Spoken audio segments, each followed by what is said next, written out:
আসসালামু আলাইকুম, স্বাগত জানাচ্ছি আরটিভির মধ্যাহ্নের সংবাদে। আপনাদের সঙ্গে আছি আমি ফারিয়া শারমিন। রাজধানীর বনানীতে সড়ক দুর্ঘটনায় গার্মেন্টস কর্মী মিনারা আক্তার নিহতের ঘটনায় সড়ক অবরোধ করেছে গার্মেন্টস কর্মীরা। সকাল 6:45টার দিকে এই দুর্ঘটনা ঘটে। প্রত্যক্ষদর্শীরা জানায়, মিনারা এবং সুমাইয়া নামে একজনকে পিকআপ ধাক্কা দিলে ঘটনাস্থলেই মিনারা মারা যায়। মরদেহ এবং আহত সুমাইয়াকে কুর্মিটোলা হাসপাতালে নেওয়া হয়। সুমাইয়া চিকিৎসাধীন থাকলেও মিনারার কফিন ঘটনাস্থলে নিয়ে আসে গার্মেন্টস কর্মীরা। তারা জানায়, বিচারের আশ্বাস না পাওয়া পর্যন্ত সড়ক অবরোধ অব্যাহত রাখবে। পুলিশ জানিয়েছে, গার্মেন্টস কর্মী এবং গার্মেন্টস মালিকের সাথে কথা বলে বিষয়টি সমাধানের চেষ্টা চলছে। বনানী চেয়ারম্যান বাড়ি এলাকায় রাস্তা অবরোধ করার কারণে সারা ঢাকা শহরে চরম যানজট তৈরি হয়েছে। ভোগান্তিতে পড়েছেন সাধারণ মানুষ। দুইটারে মাইরা দিছে, মাইরা দিলে নিচে পড়ে গেছে। ও একটা আমাদের অফিসের ওই যে নিচে পড়ে গেছে, নিচে পড়ে গেল। ওর গার পর থেকে ওর পার পর থেকে গাড়ি চলে গেছে। ট্রাকের চিল্লানো হয়েছে, সে থামে নাই। ট্রাক ফ্লাইওভার ব্রিজ দেওয়া চলে গেছে, তখন কোনো প্রশাসন আসে নাই, কেউ আসে নাই। দুইজন মারা গেছে, সাথে একজন হাসপাতালে আহত। আমরা বিচার চাই। দর্শক, এই বিষয়ে বিস্তারিত জানাতে রাজধানীর বনানী থেকে যুক্ত হচ্ছেন আর বাদল, এখনো কি গার্মেন্টস কর্মীরা সড়ক অবরোধ করে রেখেছে কিনা জানতে পেরেছেন কিনা? এছাড়া এখন সর্বশেষ কি অবস্থা দেখছেন সেখানে জানাবেন। সকাল 6:45টার ঘটনা এখন পর্যন্ত কোনো সমাধান হয়নি। আমরা পুলিশের সাথে কথা বলেছি, তারা এড়িয়ে যাচ্ছেন এবং তারা বলছেন এই দায়টি আসলে তাদের না, এবং মন্ত্রণালয় থেকে তাদের পক্ষ থেকে মানে ঊর্ধ্বতন দায়িত্বশীল পুলিশের সাথে এখন পর্যন্ত কেউ যোগাযোগ করেনি। এটি একটি ব্যস্ততম সড়ক। এই সড়ক দিয়ে যারা বিদেশগামী যাত্রী তারা এয়ারপোর্টে যায় এবং দেশের বিভিন্ন স্থান থেকে প্রবেশ করে। এই যে যানজট তৈরি হয়েছে সকাল 7টার পর থেকে, তখন থেকে কিন্তু অনেক জায়গায় অ্যাম্বুলেন্সে শত শত রুগী আটকে আছে। ভোগান্তির শিকার হচ্ছে অনেক মানুষ, অনেক শিশু, বৃদ্ধা। এই দিক দিয়ে এই পথ দিয়ে যাচ্ছে, তাদের কাছ থেকে জানছিলাম তাদের ভোগান্তির কথা। একজন মানুষ সড়ক দুর্ঘটনায় এখানে নিহত হওয়ার পরে আসলে এই পরিস্থিতি তৈরি হয়েছে। এখানে ভোগান্তির শিকার একজনের সাথে কথা বলবো। আপনি কি ধরনের ভোগান্তির শিকার হচ্ছেন? আমি ভোর 6:30টার থেকে এখানে এসে আটকে আছি। আমরা যখন আসি তখন মাত্র অনেক খোঁজাখুঁজি পরে 3টা পুলিশ পেয়েছি। এরপরে পুলিশকে আমি জিজ্ঞেস করলাম যে এই ঘটনায় আপনি এটা কি সলভ করতে পারবেন? বলে তো আমরা তো পারতেছি না। আমি তখন জিজ্ঞেস করলাম যে আপনি সলভ করতে পারবেন না, আপনার ঊর্ধ্বতন লোকজন এখানে নাই কেন? আপনি পারবেন না, আপনার যে পারবে তাকে এখানে আসতে হবে, তারা আসে নাই কেন? তখন যখন আমি পুলিশের সাথে কথা বলি তখন 3 ঘন্টা অলরেডি ওভার হয়ে গেছে। বলে যে আমরা চেষ্টা করছি। বলে আপনারা কিন্তু এরকম মানুষকে এইভাবে বুঝাতে পারবেন না। নিশ্চয়ই একটা অথরিটি আছে বাংলাদেশের এখানে, যিনি এটা সলভ করবেন, যিনি সলভ করতে পারবেন তিনি ওখানে আসবেন, এসে গার্মেন্টস শ্রমিকের সঙ্গে কথা বলবে, যার ক্ষতি হয়েছে তাকে কি করতে হবে না করতে হবে। আজকে যে রুগী নিয়ে সবাই গাড়িদের মধ্যে অপেক্ষা করছে দুই পাশে, সারা বাংলাদেশ যদি এরকম অ্যাক্সিডেন্ট হয়ে বন্ধ হয়ে যায় তাহলে আমার প্রশাসন কি তামাশা দেখবে? এখন তো আমি তাই পুলিশকে বললাম, আমি পুলিশকে বলছি, আমি র্যাবকে বলছি যে আপনারা তো প্রশাসনের ব্যাপারে কোনো উদাসীন ভাব দেখাইতেছেন। আপনাদের ডিউটি মানুষের প্রবলেম সলভ করা, আর আপনারা এসে তামাশা দেখতেছেন। করণীয় কি? এখানে প্রশাসনের দরকার হলে আমাদের যে উপদেষ্টা আছেন, স্বরাষ্ট্র উপদেষ্টা, ওনাকে এখানে আসতে হইতো। আইসে সবার সরজমিনে দেখে এটাকে সলভ করা লাগতো। এরপরে উনি না পারলে ডক্টর ইউনূস আসবেন। ওনাদের এসির মধ্যে বসে থাকার জন্য আমরা দেই নাই। আমাদের ট্যাক্সের পয়সা দিয়ে তারা ফুর্তি করতেছেন কেন? আমরা কেন ভোগান্তিতে থাকবো? সবাইকে জিজ্ঞেস করেন, সবার একই বক্তব্য। আপনাকে আসলে শুনছিলেন যে এই যে চরম ভোগান্তি তৈরি হয়েছে, লক্ষ লক্ষ মানুষ আসলে আটকা পড়েছে এবং যে কারণে তারা ক্ষোভে ফুঁসছেন। এখানে আইন শৃঙ্খলা রক্ষাকারী বাহিনীর সামান্য কিছু সদস্য রয়েছেন, তারা আসলে এখানে বিক্ষিপ্তভাবে গার্মেন্টস কর্মীরা রয়েছেন, তাদের দু একজনের সাথে হয়তো কথা বলছেন, কিন্তু এই সমস্যাটি সমাধান হবে কিভাবে সেরকম কারোর সাথে, দায়িত্বশীল কারোর সাথে এখানে পুলিশের পক্ষ থেকে কথা বলা হয়নি এবং মন্ত্রণালয় থেকেও সে ধরনের কোনো নির্দেশনা আসেনি, যে কারণেই এই চরম ভোগান্তি তৈরি হয়েছে এবং অবরোধ এখানে এখনো চলমান রয়েছে। আমরা জানতে পারছি যে এখানে এই সমস্যার সমাধান না হওয়ার কারণে অন্য যে গার্মেন্টসগুলো রয়েছে সেই সব গার্মেন্টস কর্মীরাও ধীরে ধীরে রাস্তায় নামার চেষ্টা করছেন এই বিচারের দাবিতে। তো সাধারণ যারা ভোগান্তির শিকার তারা দাবি করছেন যে সরকারের পক্ষ থেকে দ্রুত একটা ব্যবস্থা নেবে, অবরোধ উঠে যাবে এবং যানবাহন চলাচল স্বাভাবিক হবে। তো এই ছিল আমার কাছে বনানী থেকে সর্বশেষ অবস্থা। বাদল, আপনাকে ধন্যবাদ। এদিকে ময়মনসিংহের ফুলপুরে ট্রাক ও সিএনজি চালিত অটোরিকশার মুখোমুখি সংঘর্ষে 3 জন নিহত হয়েছে। সকালে উপজেলার চাঁদপুর ব্রিজ এলাকায় এই দুর্ঘটনা ঘটে। পুলিশ জানায় উপজেলার ভাইটকান্দি থেকে যাত্রীবাহী অটোরিকশাটি ফুলপুর বাস স্ট্যান্ডের দিকে যাচ্ছিল। অটোরিকশাটি চাঁদপুর ব্রিজ এলাকা আসতেই বিপরীত দিক থেকে আসা একটি ট্রাকের সঙ্গে মুখোমুখি সংঘর্ষ হয়। এতে ঘটনাস্থলে অটোরিকশার 3 যাত্রী মারা যায়। এই ঘটনায় আহত হন আরও 3 জন। এদিকে টাঙ্গাইলের কালীহাতিতে অজ্ঞাত গাড়ির ধাক্কায় মোটরসাইকেলের 2 আরোহী নিহত হয়েছে। সকালে ঢাকা টাঙ্গাইল যমুনা সেতু মহাসড়কের উপজেলার কামাখ্যা মোড় এলাকায় এই দুর্ঘটনা ঘটে।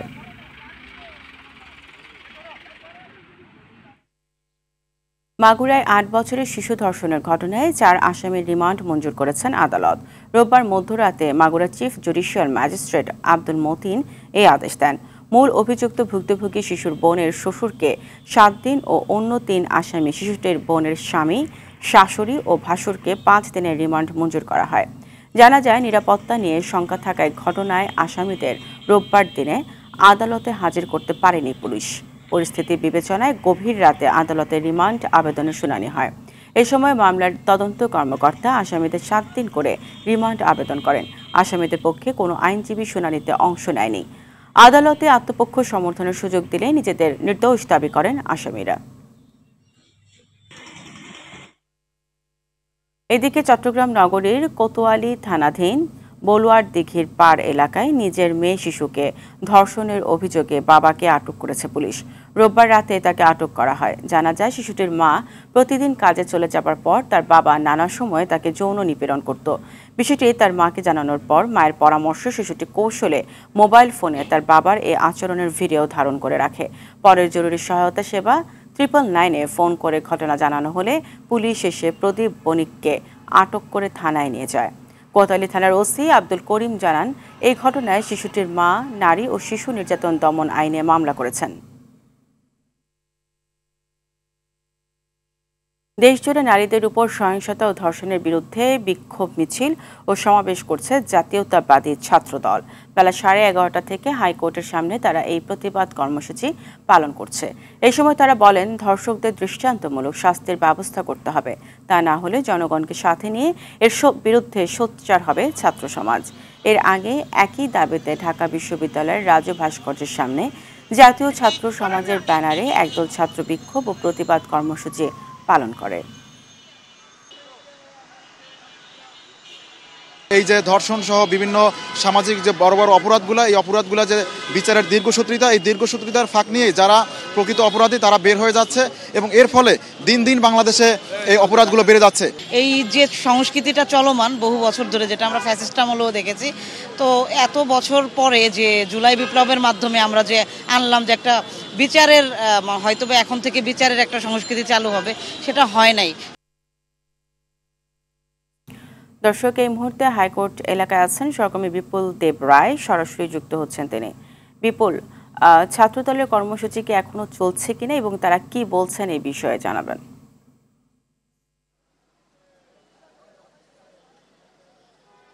আসলে আপনি যেমনটা বলেছেন যে বেলা 11:30 থেকে কিন্তু এই সারা দেশের নারীদের নির্যাতন এবং নিপীড়নের বিরুদ্ধে আজকে জাতীয়তাবাদী ছাত্রদলের পক্ষ থেকে কিন্তু এই প্রতিবাদ সমাবেশটি করা হচ্ছে এবং আমরা দেখতে পেয়েছি হাইকোর্ট প্রাঙ্গণের একেবারে মাজার গেট থেকে শুরু করে মৎস্য ভবন পর্যন্ত তারা একেবারে সারিবদ্ধ হয়ে দাঁড়িয়েছেন এবং তাদের একটাই সোচ্চার যে এই ধর্ষকদের বিরুদ্ধে ব্যবস্থা নিতে হবে এবং তারা বলছেন যে নারীদের যে নিপীড়ন বিগত সময়ে চলে আসছে সেটার ধারাবাহিকতা এখনো পর্যন্ত চলছে, অর্থাৎ আইনের দৃষ্টান্তমূলক শাস্তি না হয় এই ধরনের অপতৎপরতা বা অপরাধমূলক কর্মকাণ্ডগুলো করে যাচ্ছে। এবং সেই সাথে ছাত্রদলের পক্ষ থেকে বলা হচ্ছে যে আসলে এই ধরনের অপরাধের বিরুদ্ধে তারা সবসময় সোচ্চার ছিল, এখনও তারা সোচ্চার রয়েছে এবং তারা বলছেন দেশের আইনশৃঙ্খলা পরিস্থিতিকে ঠিক রাখার জন্য সরকারকে আরও বেশি উদ্যোগী হতে হবে, সেই সাথে কঠোর হস্তে দমন করতে হবে এই অপরাধীদের। সেই সাথে আমরা দেখতে পেয়েছি আজকে হাইকোর্টের প্রাঙ্গণের বিভিন্ন এলাকা জুড়ে যে ছাত্রদলের পক্ষ থেকে যে প্রতিবাদ সমাবেশটি করা হচ্ছে সেটা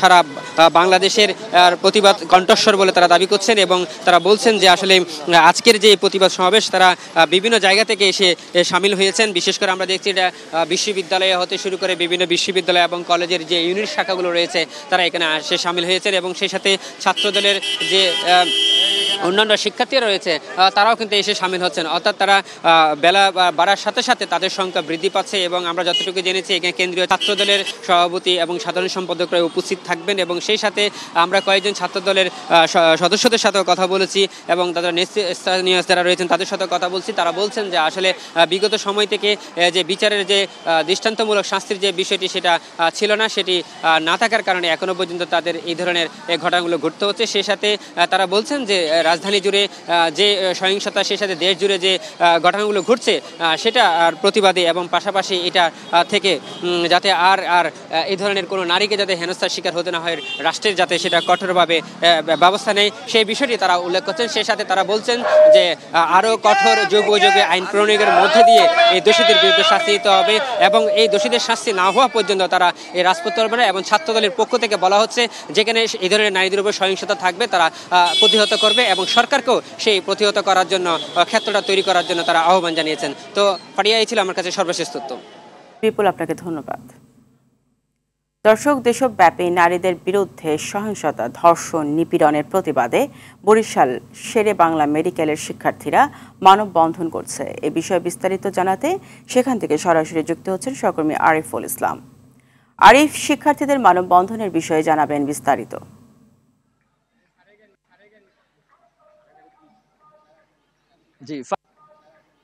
জি ফারিয়া, ধন্যবাদ আপনাকে। আসলে মানববন্ধন কিন্তু চলছে সকাল থেকেই, আমরা এমনটি তথ্য পেয়েছি। গোটা বরিশালের যে বিভিন্ন শিক্ষা প্রতিষ্ঠান রয়েছে সেই প্রতিটি শিক্ষা প্রতিষ্ঠানে কিন্তু মানববন্ধন, এবং একটু জানিয়ে রাখি গতকাল ইফতারের পরে কিন্তু সন্ধ্যা ৭টার পর থেকে বরিশালের বিএম কলেজ এবং অন্যান্য যে শিক্ষা প্রতিষ্ঠানগুলো রয়েছে তারা মশাল মিছিল করেছে বরিশালের প্রধান সড়কগুলোতে, এবং বরিশালের যে নথুল্লাবাদ সেখানে কিন্তু সড়ক অবরোধ করে তারা মশাল মিছিল করেছে। আমরা একটু দেখাতে চাই আজকের যে দৃশ্যটি, বরিশাল শেরে বাংলা মেডিকেল কলেজ, এখানে কিন্তু সাধারণ শিক্ষার্থীরা যারা রয়েছেন তারা কিন্তু এই ধর্ষণের প্রতিবাদে তারা বিক্ষোভ মিছিল করছে, তারা ক্যাম্পাসের বিভিন্ন স্থান প্রদক্ষিণ করছে। অপরদিকে রাজনৈতিক ব্যানারে যারা রয়েছেন তারাও কিন্তু মূলত এই মানববন্ধনে অংশগ্রহণ করেছে। আমরা একটু কথা বলবো তাদের আজকের এই মানববন্ধনের বিষয়টি। ভাই, আমাদের একটু সংক্ষেপে বলেন যে আপনারা অনেক শিক্ষা প্রতিষ্ঠানগুলোতে এই মানববন্ধনে অংশগ্রহণ করেছেন, আপনাদের মূলত দাবিটা কি?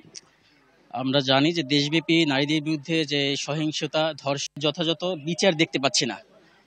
যে বিচারহীনতার সংস্কৃতি চালু হয়েছে, আমরা আছি বাংলাদেশ জাতীয়তাবাদী ছাত্রদল শেরে বাংলা মেডিকেল কলেজ শাখা অন্যান্য মেডিকেল কলেজের সাথে একাত্মতা পোষণ করে আমরা চাই এর উপযুক্ত বিচার দ্রুত বাস্তবায়ন করা। ধন্যবাদ। আসলে যেমনটি শুনছেন, মূলত সবাই কিন্তু বিচারের দাবিতে আজকের এই মানববন্ধন করছে। এছাড়াও আপনাকে একটু তথ্য জানিয়ে রাখি, বরিশালের যে বিএম কলেজ, সরকারি বিএম কলেজ, তারাও বিভিন্ন কর্মসূচি দিয়েছে বরিশাল বিশ্ববিদ্যালয়। আরিফ, আপনাকে ধন্যবাদ। আমাদের সঙ্গে থাকুন, পরবর্তীতে আপনার কাছ থেকে জেনে নেব বিস্তারিত। প্রশাসন ঠিক না থাকার কারণে ধর্ষণ বেড়ে যাচ্ছে বলে মন্তব্য করেছেন বিএনপির সিনিয়র যুগ্ম মহাসচিব রুহুল কবির রিজভী। তিনি বলেন, যদি প্রশাসন ঠিক থাকতো আজ, তাহলে এই পরিস্থিতি তৈরি হতো না। সকালে নয়াপল্টনে বিএনপির কেন্দ্রীয় কার্যালয়ের সামনে মহিলা দলের উদ্যোগে আয়োজিত এক র্যালি ও সমাবেশে এই কথা বলেন তিনি।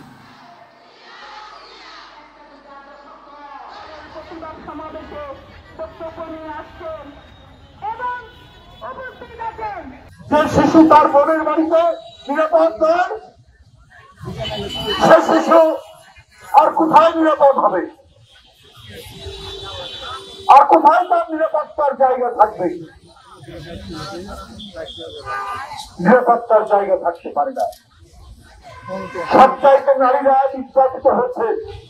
শিশু নির্যাতনে এক মহা উৎসব করেছে শেখ হাসিনার আমলে। ধন্যবাদ। মধ্যাহ্নের সংবাদ এ পর্যন্তই। দুপুরের সংবাদ 2:45 দেখার আমন্ত্রণ রইল। ধন্যবাদ সবাইকে।